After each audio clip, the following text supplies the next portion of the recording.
Puji Tuhan, hari terakhir dia menyerahkan diri sebagai pengikut Yesus dan mengaku Yesus sebagai Tuhan dan Juru Selamat, dan memprovokasi yang lain. Jangan lama-lama, sekarang juga kita harus ambil keputusan hijrah. Jangan lama-lama, dari gelap kepada terang, dari mati kepada hidup, dari kehinaan kepada kemuliaan di dalam Yesus Kristus Tuhan.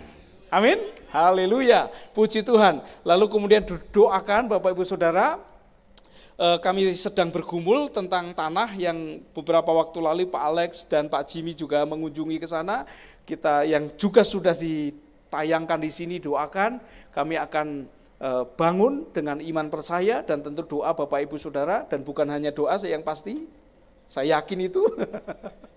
2 lantai, di mana lantai 2 nanti akan dipakai untuk pemuridan, aktivitas padepokan, juga ibadah di hari Minggu. Lalu lantai 1 ada kamar-kamar, karena nanti ketika bangunan itu akan ada, mereka akan tinggal bersama kami hari Senin sampai hari Jumat, lalu hari Jumat kita pulangan kepada orang tuanya, hari Minggu malam kembali bersama-sama dengan kami. Biarlah Indonesia penuh kemuliaan Tuhan. Ya, tempat kami tidak terlalu bombastis, tidak ribu-ribu di dalam mingguan atau hari, satu demi satu, lambat tapi pasti, tuaian sedang terjadi. Amin Bapak Ibu, dan kita diberkati di Indonesia ini. Beberapa waktu lalu saya bertemu dengan teman yang ada di Australia. Dia datang ke tempat kami, lalu kemudian dia bercerita, mengungkapkan isi hatinya, betapa orang Indonesia diberkati Tuhan. Loh, kenapa begitu, brother? Karena di tempat kami tidak ada mitos-mitos atau legenda-legenda yang langsung bisa terhubung kepada Yesus. Tapi di Indonesia ada. Di Jawa Bapak Ibu, ada pengharapan akhir zaman orang-orang Jawa tentang nanti akan datang sosok yang akan memerintah Jawa dan akan mendirikan kembali tatanan adil makmur yang disebut dengan Ratu Adil. Dalam ramalan Serat Joyoboyo, titi wancine akhir zaman, ya, pada waktu tiba nanti di akhir zaman akan datang Ratu Adil. Nisa Rahullah, itulah Ratu Adil katanya. Haleluya, amin. Dan kita bisa memakai cerita-cerita masa lalu yang ada dipercayai oleh budaya-budaya kita untuk memberitakan Yesus sebagai Tuhan dan Juru Selamat. Lalu di Sunda tadi ada budak Angon. Di Bali ada tarian leak. Kalau kita ke Bali kita hanya lihat mungkin tarian leak. Leak sudah pernah ada di sini yang nonton leak? Sudah pernah ya? Kagum, bagus atau ketakutan? Karena matanya melotot begitu, taringnya panjang-panjang begian. Ya itulah orang jahat. Orang yang sudah jatuh dalam dosa, lidahnya panjang, taringnya panjang, matanya melotot, serem gitu. Tapi kemudian itu menggambarkan kuasa-kuasa kegelapan karena dosa, karena kejahatan ada yang di muka bumi. Tapi pada akhirnya ditutup dengan datangnya singa, datangnya barong. Dan singa itulah yang pada akhirnya kemudian mengalahkan kejahatan itu, mengalahkan yang serem itu. Nah, siapa singa yang mengalahkan kejahatan? Siapakah singa yang akan mengaum menghancurkan iblis? Dialah singa dari Yehuda. Amin. Ada cerita-cerita itu di budaya-budaya kita, di mana budaya bangsa-bangsa lain tidak punya. Maka saya percaya dan hakul yakin Indonesia bagi Tuhan Yesus. Haleluya, amin. Mari kobarkan api kita. Kita bersyukur menjadi warga negara Indonesia. Kita bersyukur berdiri di tanah di mana nubuatan Tuhan ada di bangsa ini. Bahkan dalam penelitian sejarah, Bait suci Sulaiman, emasnya dari Indonesia. Amin. Maka berarti ada persembahan-persembahan di masa lalu untuk penyembahan bagi Allah Yahweh, Allahnya Abraham, Ishak dan Yakub yang saudara dan saya sembah. Amin Bapak Ibu Saudara, puji Tuhan. Nah, sekarang mari kita baca Alkitab kita. Boleh sekarang di live-kan lagi. Matius pasalnya yang ke-24, kita lihat ayat yang ketiga sampai ayat yang ke-14. Matius pasalnya yang ke-24, ayat yang ketiga sampai ayat yang ke-14. Mari kita akan baca bersama-sama ayat-ayat ini, kita hayati dan nikmati bagaimana perkataan-perkataan firman ini sungguh sangat indah sekali. Kita baca 1, 2, 3. Ketika Yesus duduk di atas bukit Zaitun, datanglah murid-muridnya kepadanya untuk bercakap-cakap sendirian dengan dia. Kata mereka, katakanlah kepada kami, bila manakah itu akan terjadi dan apakah tanda kedatanganmu dan tanda kesudahan dunia?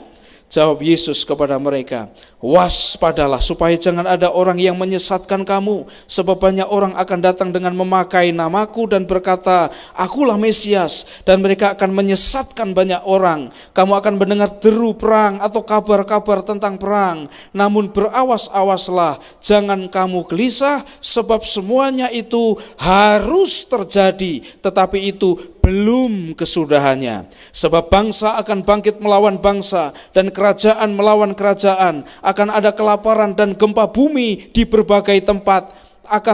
Tetapi semuanya itu barulah permulaan penderitaan menjelang zaman baru. Pada waktu itu kamu akan diserahkan supaya disiksa, dan kamu akan dibunuh dan akan dibenci semua bangsa oleh karena namaku. Dan banyak orang akan murtad dan mereka akan saling menyerahkan dan saling membenci. Banyak nabi palsu akan muncul dan menyesatkan banyak orang, dan karena makin bertambahnya kedurhakaan, maka kasih kebanyakan orang akan menjadi dingin. Tetapi orang yang bertahan sampai pada kesudahannya akan selamat.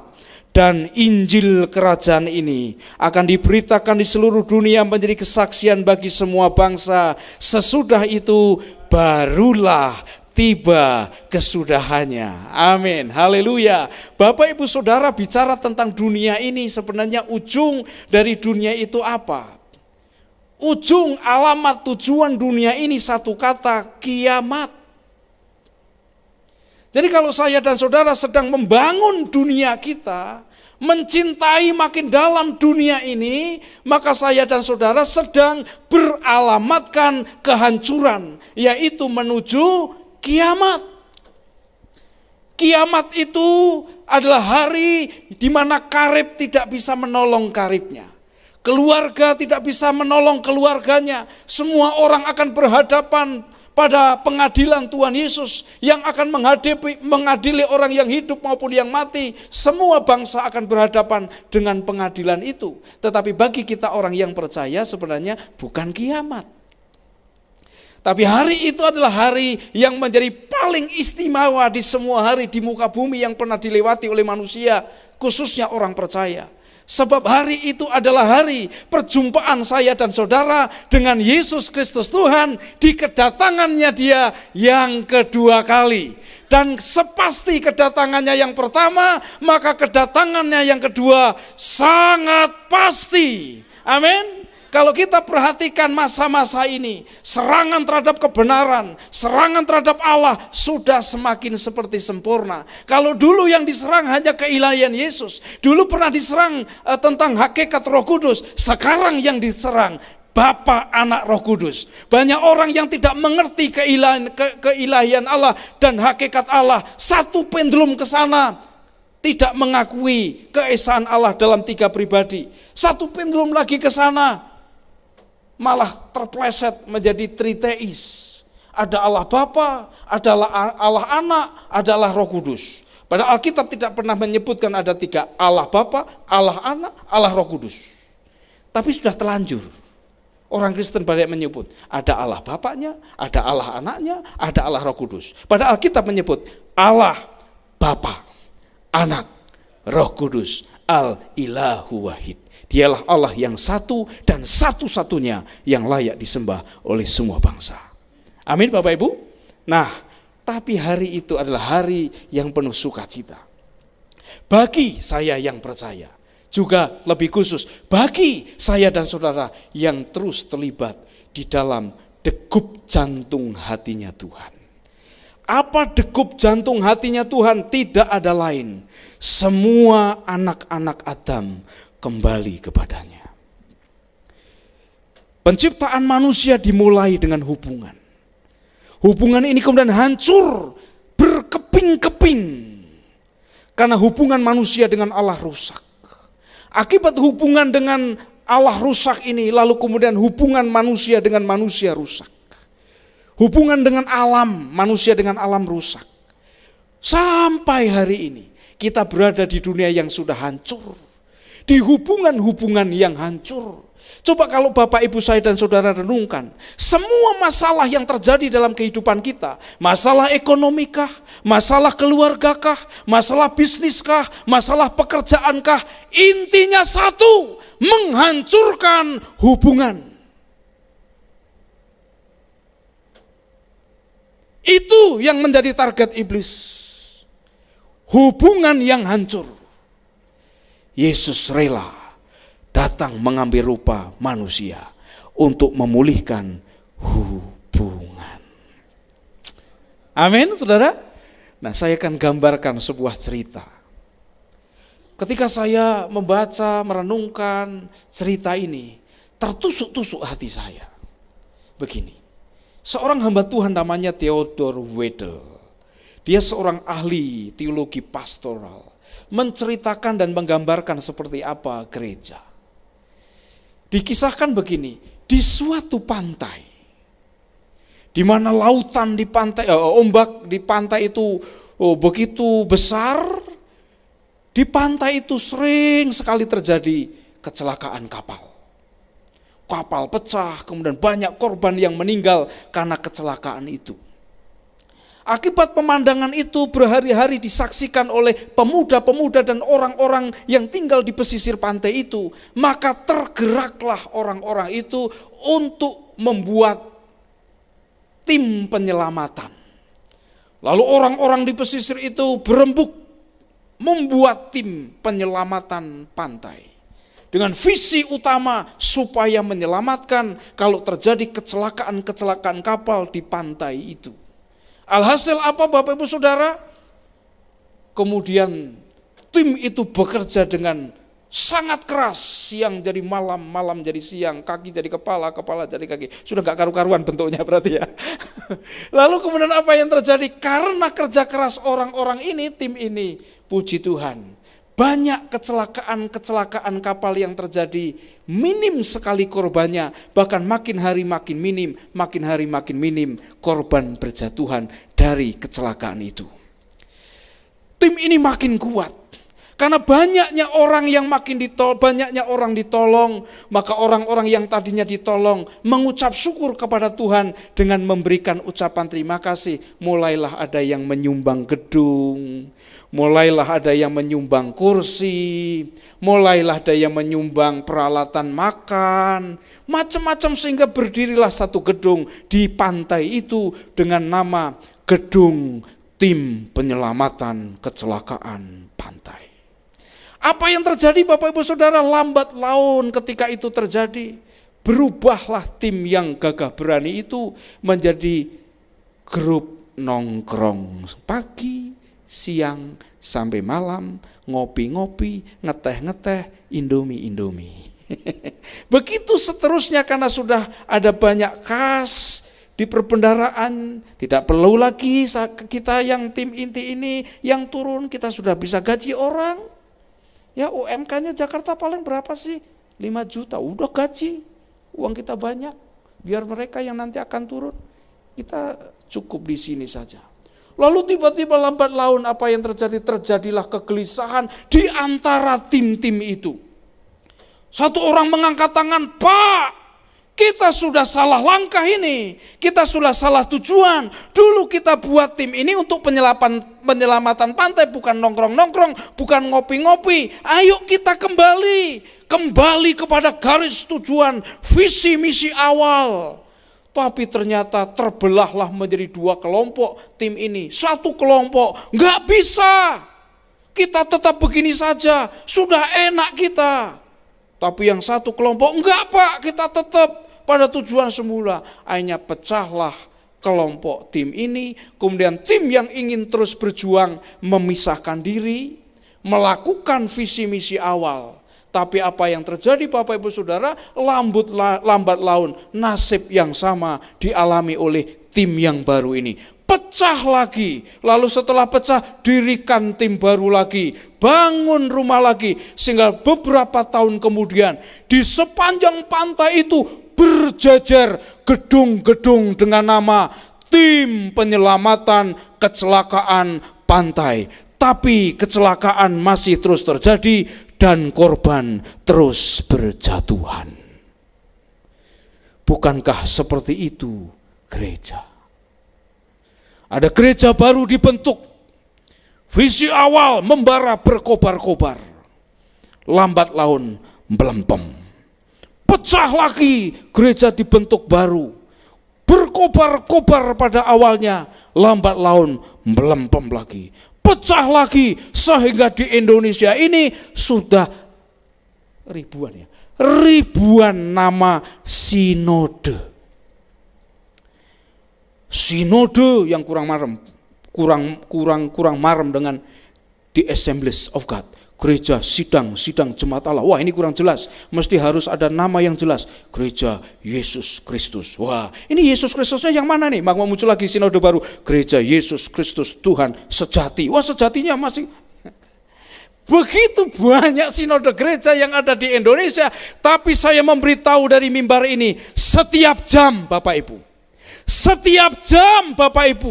7 orang mati tanpa Yesus. 7 orang, 7.000 mati. Setiap hari ada 150.000 orang mati di seluruh dunia tanpa Tuhan. Mari gereja Tuhan bangun.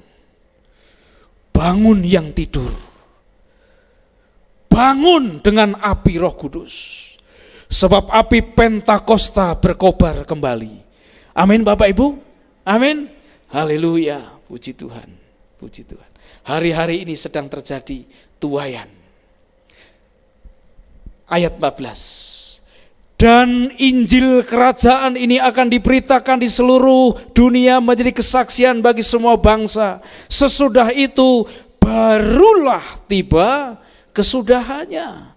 Bapak Ibu Saudara, pagi hari ini saya lupa menyebutkan temanya menjangkau yang terhilang. Siapa yang terhilang? Yang terhilang adalah Adam dan anak cucunya sampai hari ini.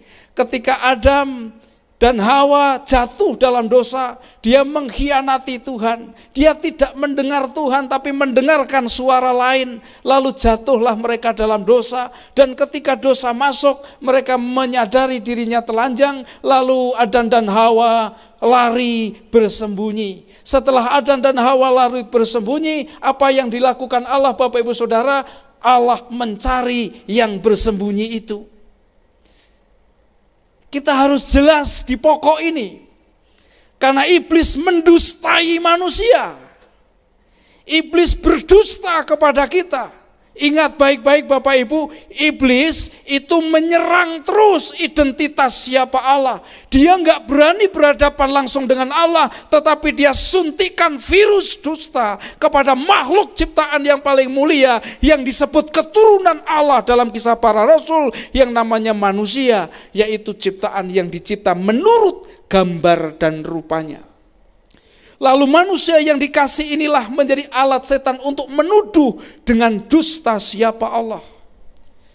Siapa yang bersembunyi ketika ada dosa? Allah atau manusia? Manusia. Tapi kadang-kadang kita berkata kepada Tuhan, Tuhan, mengapa engkau bersembunyi terhadapku? Tuhan, mengapa engkau tidak mendengarkanku? Aku sudah berseru-seru kepadamu ya Tuhan, mengapa engkau tak tampakkan wajahmu? Hei, yang bersembunyi bukan Tuhan, yang bersembunyi itu kita. Allah mencari, Adam, di manakah engkau? Tuhan yang maha tampak menjadi maha gaib, menjadi maha tak tampak. Dulu sebenarnya manusia bisa berhadapan muka dengan Tuhan. Panggilan Adam, di mana engkau? Dikenapi oleh Yesus dengan cara datang dalam rupa manusia. Memanggil semua anak cucu Adam untuk kembali kepada hubungan mula-mula, yaitu menurut gambar dan rupa Allah. Amin saudara. Ketika dosa masuk, maka manusia berada dalam keadaan tidak selamat. Bagaimana kondisi manusia dalam keadaan tidak selamat itu? Manusia terikat kepada dosa, iblis, dan maut. Bagaimana supaya manusia ini selamat? Manusia bisa selamat kalau manusia itu kemudian dibebaskan dari ikatan dosa, iblis, dan maut. Lalu siapa yang bisa membebaskan manusia dari dosa, iblis, dan maut? Satu, yang bisa membebaskan manusia dari iblis, dia yang lebih kuat dari iblis. Ada manusia yang lebih kuat dari iblis? Tidak ada. Semua anak cucu Adam yang lahir dari rahim manusia, yang punya ibu bapak, di bawah perbudakan iblis. Maka yang bisa menyelamatkan, membebaskan, dia yang lebih kuat dari iblis. Siapa yang lebih kuat dari iblis? Yesus, Allah. Lalu yang bisa membebaskan manusia dari dosa, dia yang tidak punya dosa. Ada manusia yang tidak punya dosa? Tidak ada. Semua orang berdosa, bahkan nabi pun berdosa. Alkitab dengan jujur gamblang menceritakan kisah-kisah nabi-nabi yang juga berdosa. Karena nabi juga manusia. Yang bisa membebaskan, menyelamatkan manusia dari dosa, dia yang tidak punya dosa. Siapa yang tidak punya dosa? Hanya Allah. Yang ketiga, siapa yang bisa membebaskan manusia dari maut? Dia yang tidak punya maut. Tidak ada makhluk yang tidak punya maut. Maka yang bisa membebaskan manusia bukan makhluk, berarti Sang Holik, Allah itu sendiri. Lalu Allah yang bagaimana? Allah yang bertindak. Maka kitab Ibrani pasal yang kedua ayat 14 mengatakan, maka dialah, coba kita baca Ibrani 2 ayat yang ke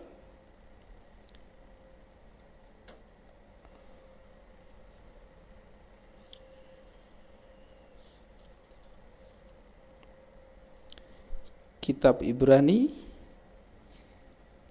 2.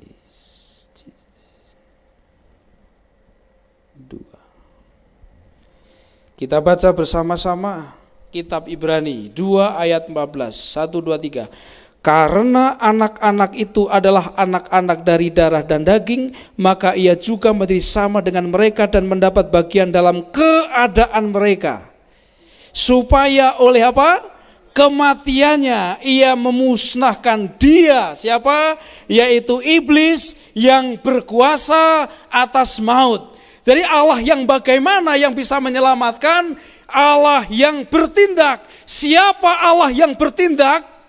Yesus Kristus Tuhan. Jadi keselamatan hanya ada di dalam Yesus. Beritahu kepada semua orang, beritahu kepada tetangga kita, beritahu kepada teman kantor kita, beritahu kepada saudara kita, yang bisa menyelamatkan hanya Yesus Kristus Tuhan.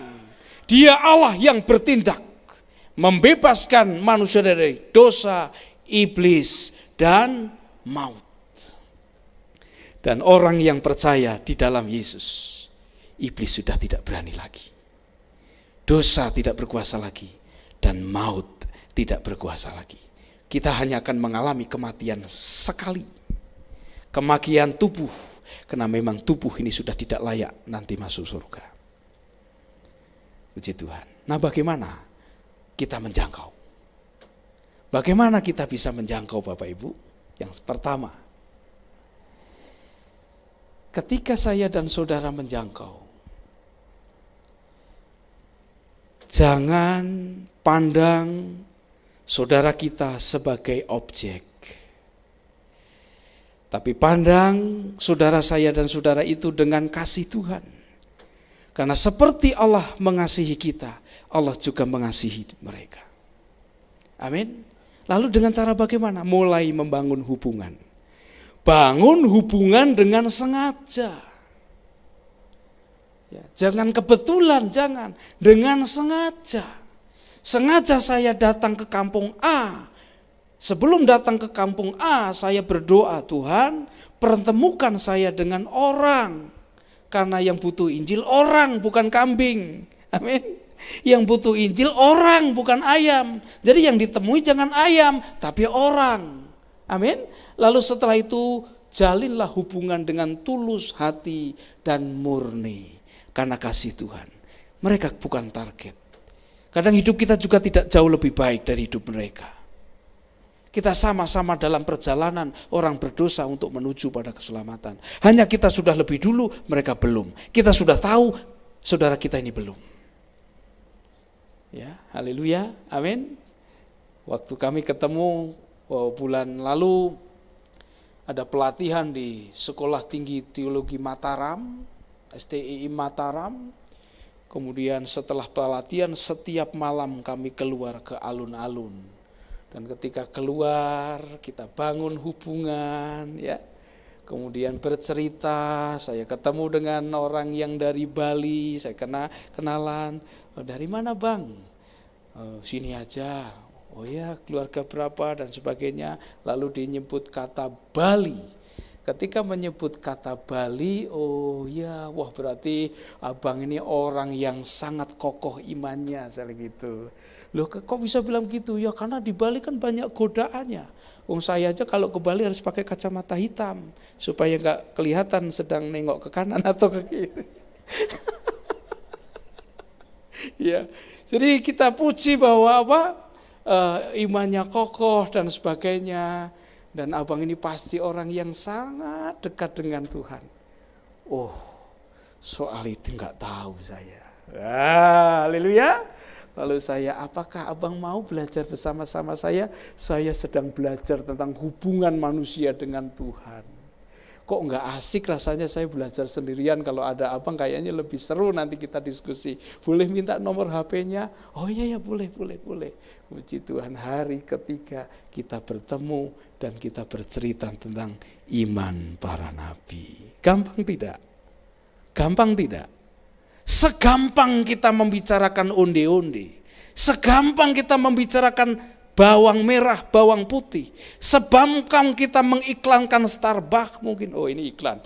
Segampang kita bercerita tentang mie ayam atau mie yang lain Bapak Ibu. Demikianlah kabar berita Injil harus menjadi percakapan sehari-hari. Amin. Jangan tegang, nanti kalau sudah terbiasa sehari-hari, saudara dan saya akan ketagihan bercerita kabar baik. Karena apa? Dampak secara langsung ketika saya dan saudara bagikan kabar baik, sukacita Tuhan luar biasa meluap-luap di hati kita. Kadang orang itu mungkin hari itu tidak percaya, tapi kita sedang tabur benih. Seperti yang dikatakan Pak Priyo tadi, kita menabur, nanti orang lain akan menuainya di masa yang akan datang. Yang penting kita tabur, beritakan kabar baik sehari-hari dengan sengaja. Amin.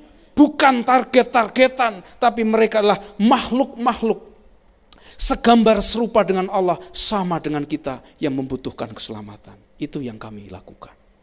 Lalu yang kedua, Bapak Ibu bekerja sama dengan Roh Kudus. Apapun cara, apapun teori, apapun pelatihan-pelatihan yang sudah dilakukan, satu-satunya cara untuk orang membawa kepada Tuhan, enggak ada ini yang namanya model kontribusi dari Yosia Darwadi, ini enggak ada.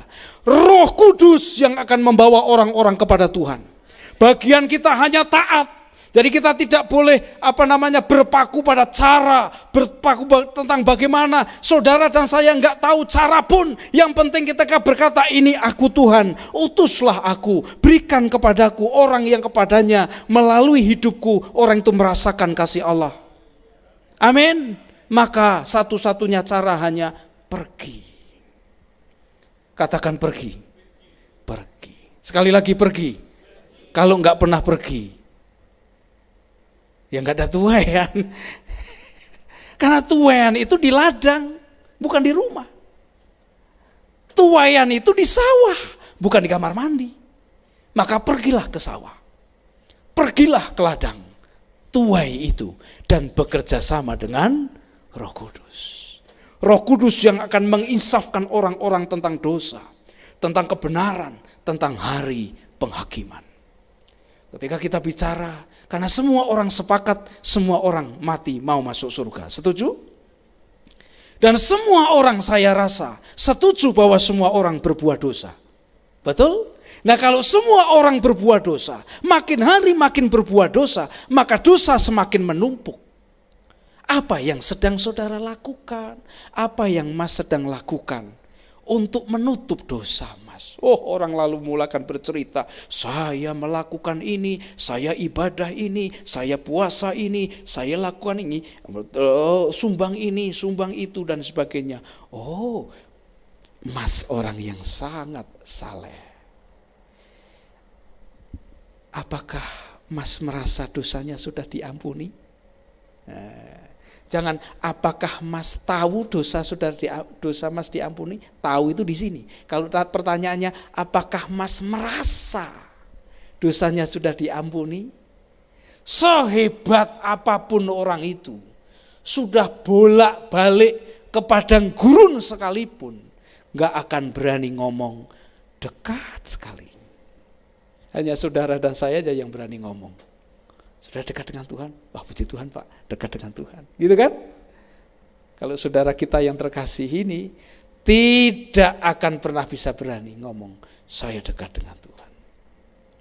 Nah, kira-kira kapan dosa Mas akan lunas? Waduh, gak tahu. Nah begini, ketika nanti hari kiamat, apakah dosa Mas sudah lunas? Jawabannya pasti apa? Disinilah pertanyaan-pertanyaan ini dipakai Roh Kudus untuk menginsafkan bahwa dosa tidak bisa lunas dengan perbuatan-perbuatan. Lalu giliran kita setelah mendengar baik, mendengar dengan tok makninah begitu ya, dengan bagus ya, puji Tuhan. Nah, boleh saya bagikan apa yang saya percaya? Pasti ya silahkan. Maaf ya, kalau yang saya percaya beda Mas. Saya merasa dan aku yakin dosa saya sudah lunas. Bukan karena saya orang baik Mas, walaupun saya berusaha sekali menjadi orang baik. Bukan karena saya orang suci, walaupun saya berusaha sekali menjadi suci. Tapi dosa saya sudah lunas karena Tuhan yang sudah mengurusnya. Siapa yang mengurusnya? Yesus Kristus. Gampang tidak? Gampang tidak? Gampang tidak? Mudah sekali. Amin. Jadi kalau membagi kabar baik jangan rumit-rumit. Jangan pikir yang rumit-rumit. Perhatikan baik, hanya satu ini yang menjadi ganjalan. Ketakutan. Memangnya dipikir Bapak Ibu Saudara ketika saya memberitakan kabar baik gak takut? Saya ini masih manusia.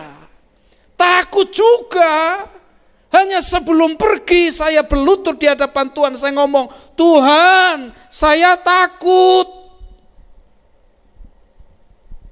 Ku bawa takutku ke mezbahmu. Beri aku roh yang berani. Aku hanya mau pergi dan melihat saudara-saudaraku mempercayai Engkau dan mengalami Engkau sebagai Tuhan dan Juru Selamat. Seperti Engkau telah selamatkanku, demikian ku rindu saudaraku selamat. Amin. Jadi jangan dipikir enggak takut. Bohong tuh kalau ngomong enggak takut, saya takut. Mana ada manusia enggak takut. Hanya bedanya bawa ketakutan kita kepada Tuhan. Wong Petrus saja takut, masa Darwati Yosia ini lebih hebat dari Petrus. Tapi bawa dan bekerja sama dengan Roh Kudus. Sebab hanya Roh Kudus yang akan membawa orang kepada Tuhan. Yang terakhir, yang ketiga, bagikan pengalaman hidup kita, bagaimana Injil menjamah hidup kita. Jadi jangan bagikan dulu kesaksian kita belum ngomong-ngomong Injil. Karena yang mengubah menyelamatkan orang, yang punya kuasa menyelamatkan orang itu bukan cerita kita. Yang berkuasa menyelamatkan orang adalah Injil. Jelas Alkitab mengatakan Roma 1 ayat 16. Injil adalah kekuatan Allah yang menyelamatkan. Pertama-tama orang Yahudi, kemudian orang Yunani, dan seterusnya. Bukan cerita saya, bukan kisah hidup saya, tapi kisah Injil. Injil yang akan mengubah. Dan ketika Bapak, Ibu saya dan saudara menahan Injil di mulut, menahan Injil di hati, saudara dan saya sedang membendung kuasa Allah yang menyelamatkan. Hari ini kita pulang ke rumah, lepaskan kuasa Injil. Dengan apa? Bagikan cerita Injil. Maka cerita itu akan yang berkuasa membawa orang-orang kepada Tuhan. Amin. Tuhan memberkati kita. Dan kembali kepada penutup Matius 24 ayat 14 tadi. Kita kembali ke sana. Matius 24 ayat yang ke-14. Di sini dikatakan, dan Injil kerajaan ini akan diberitakan di seluruh dunia menjadi kesaksian bagi semua bangsa. Sesudah itu barulah tiba kesudahannya. Ada dua pokok pikiran yang penting di sini. Yang satu, Injil kerajaan Allah akan diberitakan ke seluruh dunia. Yang kedua, pokok pikiran yang penting adalah kesudahan. Baru tiba kesudahan. Injil diberitakan, yang kedua kesudahan dunia. Saya mau bertanya, apakah, sekali lagi, apakah ketika saya dan saudara tidak membagikan Injil, maka kesudahan itu tidak akan terjadi?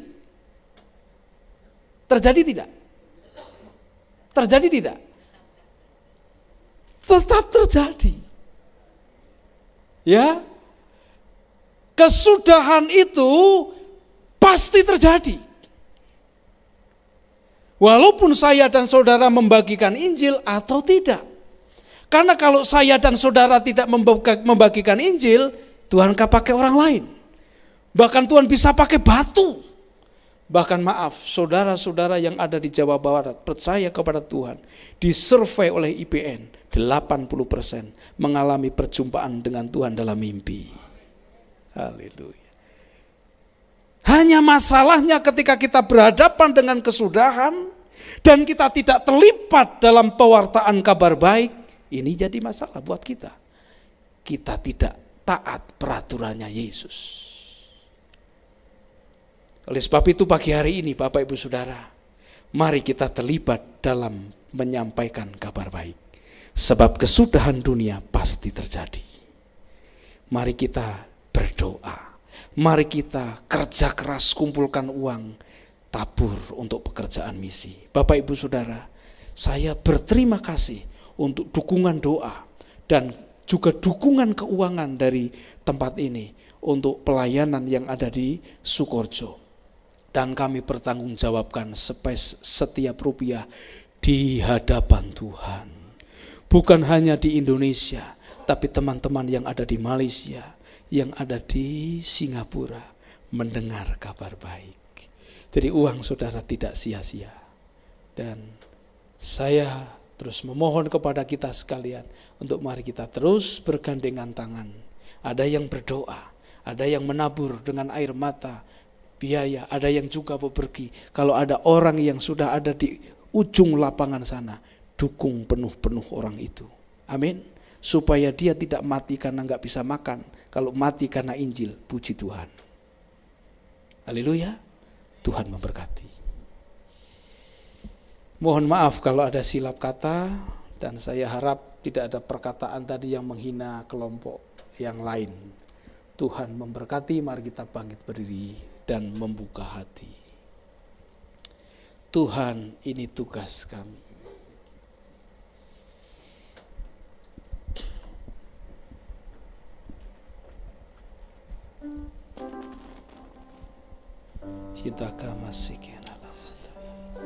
Mari kita buka hati kita. Selamat datang lawatan Roh Kudus. Selamat datang Roh Kudus dalam hati kami. Ini hidup kami Tuhan, ini hati kami, bakar kami pagi ini. Tuhan, ini tugas kami.